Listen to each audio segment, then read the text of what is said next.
Hello everyone and welcome. Today we're going to be talking about a really fascinating forecast for the 2026 market. And, more importantly, we're going to break down a super powerful strategy that could help you navigate it. You know, it's a complicated world out there, but with the right game plan, there are some pretty incredible opportunities on the horizon. And when I say incredible opportunities, I really mean it. Some of the biggest investment banks out there, think Morgan Stanley, are putting out some seriously bullish numbers. I mean, their most optimistic scenario has the S&P 500 potentially hitting 7,800. That is a huge climb from where we are today. So I know what you're thinking. That's the million-dollar question, right? In a world with higher interest rates, all the geopolitical stuff going on, and technology changing at lightning speed, how on earth do we get there? It seems like a huge leap. Okay, let's dive in and unpack this. To really get a handle on where we're going, we first have to understand the new rules of the game. Because let me tell you, the playbooks that worked for the last decade, they just aren't going to cut it anymore.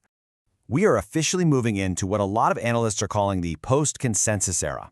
That simple, comfortable story of a soft landing for the whole global economy, well, that chapter's over. What's taking its place is a world with much more divergence, where different countries and different industries are on totally different paths.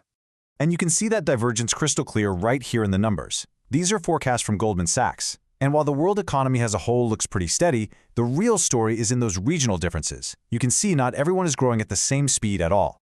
And this chart just screams the biggest theme of all: American exceptionalism. The U.S. economy, really powered by this explosion in AI-driven productivity, is expected to grow at 2.6%. Now, look at the Eurozone. That's basically double their rate. So this isn't a situation where a rising tide lifts all boats. It's a story of being selective. Okay, this is a really crucial point for every single one of us as investors. The era of 0% interest rates, it's over. It's done. The new normal, kind of the new floor for the Fed's key interest rate, it's probably going to settle somewhere around 3 to 3.25%. So we have to build our portfolios to work in this higher for longer world. So the big question is, how do you invest in a world that's strong in some places but really uneven overall? Well, this post-consensus world demands a whole new approach. And the answer isn't to just kind of hide out in the middle and play it safe. No, it's about using a powerful framework that actually embraces these extremes. And it's called the barbell strategy. The idea is actually pretty simple, but it's so effective. You invest in two extremes. On one side of the barbell, you have your high-risk, high-reward assets, the stuff with explosive growth potential. And on the other side, you have super safe defensive assets. What you do is you totally avoid that muddled, average stuff in the middle. It's all about going for big wins while making sure you have a solid defense to protect you on the downside. You know, you can think of it like building a championship sports team.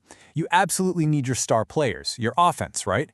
These are the themes like AI, space, and nuclear power that can get you those huge returns, what we call alpha. But you also need a rock-solid defense to protect your lead, and those are your resilient assets like gold, some specific Japanese stocks, and high-quality bonds. Okay, let's get to the really exciting part, the offensive side of that barbell. We've zeroed in on 5 huge structural supercycles. These are themes that look like they're set for potentially explosive growth through 2026 and beyond. So what are they? First up, AI 2.0. This is where we move past the hype and into real software and profits. Second, AI power and energy, because this whole revolution runs on electricity. Third, robotics and what's called physical AI, which will help with labor shortages. Fourth, a whole new era in defense and space tech. And number 5, some major breakthroughs in biotechnology. Let's just zoom in on one of these to see what I mean. AI power. Look, AI is absolutely incredible, but it has this one giant weakness. It uses a shocking amount of electricity.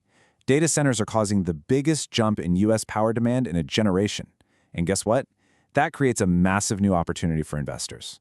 So who wins? Well, it's the companies that can provide clean, reliable power 24/7. This is causing a huge comeback for nuclear power. It also means we're entering a super cycle of investment in updating our entire electrical grid. We're talking everything from new power lines to transformers. And a perfect company to look at here is Constellation Energy. They're the biggest nuclear operator in the US, but they're not just selling power to the grid like they used to. Now they're signing these huge direct contracts with tech giants like Microsoft just to power their data centers. They're literally selling the picks and shovels in the new AI gold rush.